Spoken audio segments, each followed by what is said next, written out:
రాష్ట్ర నీటి ప్రయోజనాలే లక్ష్యంగా కర్నూలులో వైఎస్ఆర్సీపీ అధినేత ప్రతిపక్ష నేత వైఎస్ జగన్మోహన్ రెడ్డి చేపట్టిన జలదీక్షకు రాష్ట్ర వ్యాప్తంగా మద్దతు వస్తోంది. వైఎస్ జగన్ దీక్షకు సంఘీభావంగా ప్రజలు స్వచ్ఛందంగా దీక్షలకు కూర్చుంటున్నారు. రాజమండ్రి అర్బన్లో ఎమ్మెల్సీ ఆదిరెడ్డి అప్పారావు ఆధ్వర్యంలో వందలాది మంది దీక్ష చేపట్టారు. గోదావరి, కృష్ణా నదులపై ప్రాజెక్టుల నిర్మాణాలను ఆపాలని డిమాండ్ చేశారు.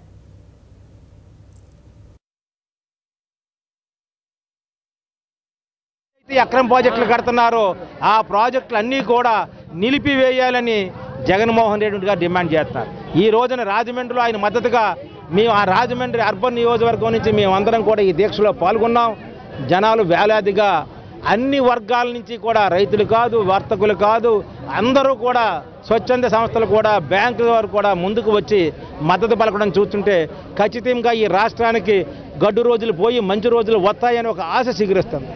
ఓటుకు నోటు కానీ, ఇసుక ర్యాంపుల్లో అవినీతి కానీ, చెరువుల తవ్వంలో మట్టిలు తోలడంలో అవినీతి కానీ, ధాన్యం కొనుగోలు విషయంలో సెంటర్ల అవినీతి కానీ, ఇవన్నిట్లో కూడా కురిగిపోయి ఖచ్చితంగా ఆయనకు ఉన్నటువంటి ఇబ్బందుల వలన సెంట్రల్ గవర్నమెంట్ని మీరు అక్రమ ప్రాజెక్టుల్ని ఎందుకు ఆపరు? విభజన చట్టంలో 11వ షెడ్యూల్లో ఖచ్చితంగా అనుమతులు పొందాలి ఏ ప్రాజెక్టుకైనా ఉన్నప్పుడు మీరు ఎందుకు విభజన చట్టంలో ఉన్నటువంటి అంశాన్ని మీరు అమలు చేయట్లేదు?